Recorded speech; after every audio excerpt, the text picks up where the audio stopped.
टियाँ पात्र परिचय। कोको 8 साल का एक बर्मी लड़का, कुछ मोटा। नीनी 9 साल का बर्मी लड़का, कोको का दोस्त। तीनसू 8 साल का बर्मी लड़का, कोको का दोस्त। मीमी 7 साल की बर्मी लड़की, कोको की दोस्त। बातुन जनता की दुकान का प्रबंधक। इसका अभिनय कोई लंबे कद का लड़का नकली मूछें और चश्मा लगाकर कर सकता है।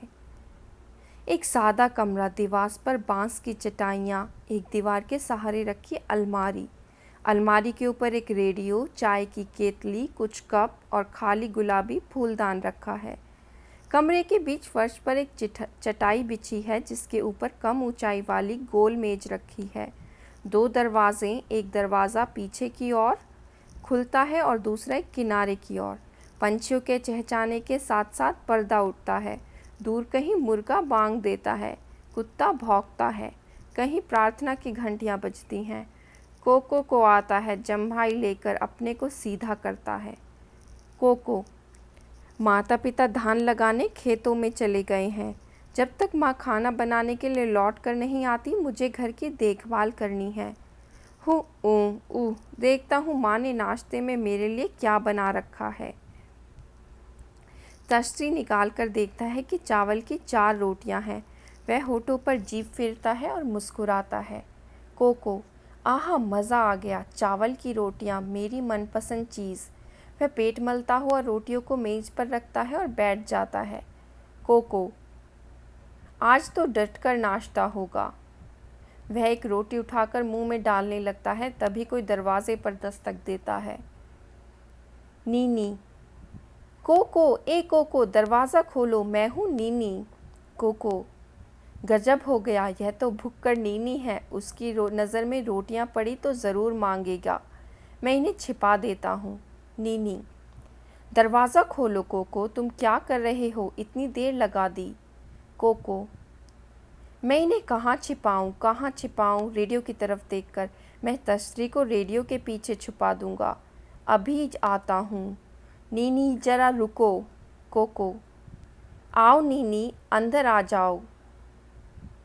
नीनी, दरवाज़ा खोलने में इतनी देर क्यों लगाई। कोको, कुछ खास नहीं, मैंने अभी अभी नाश्ता किया और मुंह धोने लगा था। बोलो, सुबह सुबह कैसे आना हुआ। नीनी, क्या यह मत कहना कि तुम भूल गए थे, परीक्षा के बारे में रेडियो पर खास सूचना आने वाली है। कोको, लेकिन तुम्हारे घर भी तो रेडियो है। नीनी, वह खराब है, इसलिए सोचा तुम्हारे रेडियो पर सुनूंगा। नीनी गोल मेज के पास बैठ जाता है।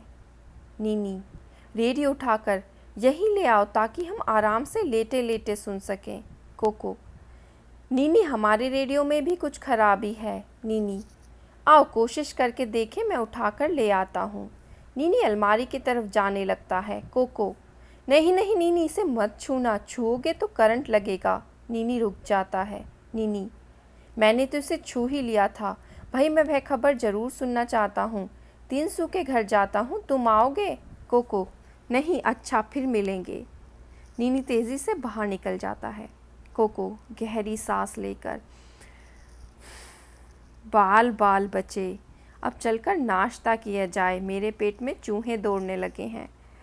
कोको तश्तरी उठाकर मेज के पास आता है, एक रोटी उठाकर खाने लगता है, तभी दरवाजे पर दस्तक सुनाई देती है। कोको तश्तरी नीचे रखकर, जाने अब कौन आ टपका। मिमी, कोको दरवाज़ा खोलो, मैं हूँ मिमी। कोको, बाप रे, यह तो मिमी है। उसे चावल की रोटियां मेरी ही तरह बहुत अच्छी लगती हैं और वह हमेशा भूखी ही होती है। मुझे रोटियां छिपा देनी चाहिए, लेकिन कहाँ। वह तो कुछ खाने की चीज़ ढूंढने के लिए सारे कमरे की तलाशी लेगी।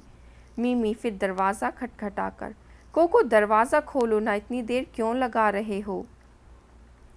कोको, कहाँ छिपाऊँ, कमरे के चारों तरफ देखकर ठीक इस फूलदान के अंदर छिपा दूँ।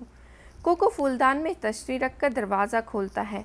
मिमी कागज़ में लिपटा बंडल उठाए कमरे में आती है। मिमी, दरवाज़ा खोलने में इतनी देर क्यों कर दी। कोको, मैंने अभी अभी नाश्ता किया था और मुंह धोने लगा था, आओ बैठो। कोको और मिमी मेज़ के इर्द गिर्द बैठते हैं।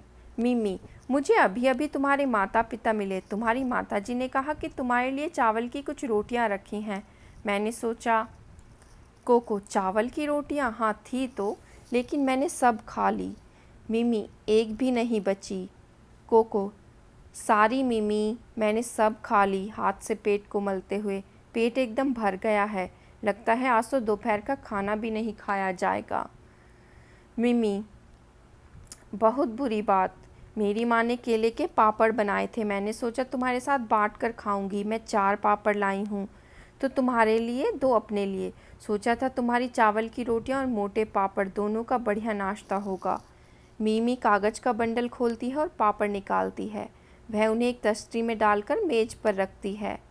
मिमी गर्मा गर्म है और स्वादिष्ट भी। तुम्हारी भी क्या बदकिस्मती है कि तुम्हारे पेट बिल्कुल भरा हुआ है और तुम कुछ भी नहीं खा सकते। कोको पापड़ देखकर होठों पर जीभ फेर कर, मैंने बड़ी गलती की जो उसे बताया कि मेरा पेट भरा हुआ है, लेकिन मैं समझता हूँ कि वह चारों पापड़ तो नहीं खा सकती, शायद 2 मेरे लिए छोड़ जाए। मिमी एक पापड़ उठाकर, क्या इन्हें निगलने के लिए चाय है? कोको हाँ हाँ अलमारी पर है, मैं ले आता हूँ। कोको चाय की केतली और 2 कप उठा लाता है। मिमी एक कप में चाय डालती है। मिमी तुम तो चाय पियोगे नहीं, पेट भरा होगा। कोको मेरा पेट भूख से गुड़गुड़ कर रहा है, भगवान करे मिमी को यह गुड़गुड़ न सुनाई दे। मिमी पापड़ खाते हुए, यह कैसी आवाज़ है? कोको आवाज़? कैसी आवाज़? हल्की सी गड़गड़ाने की आवाज़। यह फिर हुई, सुना तुमने? कोको यह हमारे घर में चूहा घुस आया है, यह उसकी आवाज़ है। दरवाजे पर दस्तक होती है। कोको कौन? तिनसु मैं हूँ तिनसु। कोको उठने लगता है। मिमी तुम बैठे रहो, आराम करो, तुम्हारा पेट भरा हुआ है, मैं खोलती हूँ। मिमी दरवाज़ा खोलती है। तिनसु गेंदे के फूल का गुच्छा लिए हुए आता है। तिनसु आह मिमी भी यहीं है। मिमी आओ तिनसु। तिनसु मेज के पास जाकर, हेलो कोको, क्या बात है, तुम्हारी तबीयत ठीक नहीं है क्या? कोको हेलो तिनसु। मिमी और तिनसु मेज के पास बैठते हैं। मिमी तिनसु से, यह ठीक है, बस नाश्ते में चावल की रोटियां ज़्यादा खा ली हैं। तिनसु केले के पापड़ की तरफ देखकर, आह केले के पापड़, मैं कोको के लिए भी ले आई थी, लेकिन चूंकि उसका पेट एकदम भरा हुआ है, तुम इन्हें ख़त्म करने में मेरी मदद करो। तिनसु नेकी और पूछ पूछ, तुम्हारी माँ गांव में सबसे बढ़िया पापड़ बनाती है। तिनसु एक पापड़ उठाकर खाने लगता है। मिमी उसके लिए कप में चाय डालती है। मिमी कप देकर, यह लो चाय के साथ खाओ। तिनसु चाय की चुस्की लेकर होठों पर जीभ फिराकर, बहुत बढ़िया चाय है, मेरी खुशकिस्मती जो इस वक्त यहाँ आ गया। कोको तुम्हारी खुशकिस्मती और मेरी बदकिस्मती। मिमी और तिनसु एक एक पापड़ खा लेते हैं और मिमी दूसरा उठाती है। मिमी यह लो तिनसु, एक और खाओ। तिनसु नहीं, मेरे लिए तो एक ही काफ़ी है। मिमी आधा तो ले लो, दूसरा आधा मैं खा लूँगी, एक कोको के लिए रहा, शाम को खा लेगा। तिनसु तुम ज़ोर डालती हो तो ले लेता हूँ। कोको चलो, एक तो मेरे लिए छोड़ रहे हो, मैं भूख से मरा जा रहा हूँ। तिनसु यह आवाज़ कैसी है? मिमी यहाँ एक बड़ा चूहा घुस आया है, कोको कहता है। वही है, आवाज़ करता है। तिनसु ऐसा लगा कि किसी का पेट भूख से गुड़गुड़ा रहा है।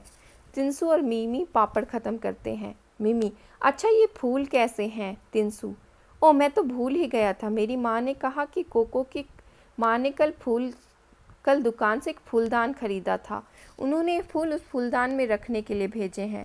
इधर उधर देखता है, उस अलमारी के ऊपर फूलदान दिखाई देता है। वह रहा फूलदान अलमारी पर, मुझे दो, मैं इन्हें फूलदान में रखाती हूँ। तिनसु से उसके हाथ में फूल देता है, वह उठने लगती है। कोको नहीं नहीं मिमी तुमने तो मुझे डरा ही दिया, क्या बात है?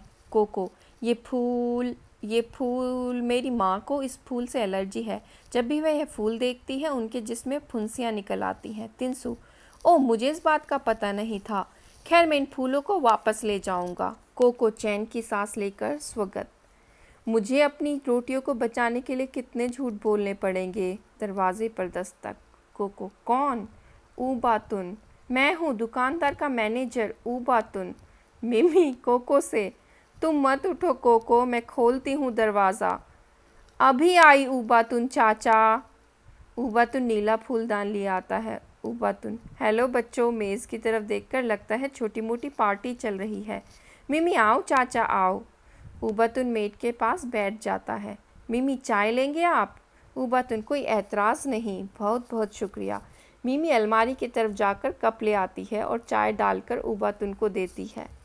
ऊबातुन कप से चुस्की लेकर, क्या मज़ेदार चाय है, खुशबूदार ताजगी लाने वाली। तिनसु, चाचा आपने नाश्ता कर लिया? ऊबातुन, अभी नहीं किया, मैं सोच रहा था किसी चाय की दुकान पर रुक कर लूँगा। चाय की दुकान पर जाने की क्या ज़रूरत है, आप यह पापड़ ले सकते हैं। ऊबातुन, लेकिन मैं तुम में से किसी का हिस्सा नहीं मारना चाहता। तिनसु, कोई बात नहीं चाचा, हम सबके पेट तो भर गए हैं।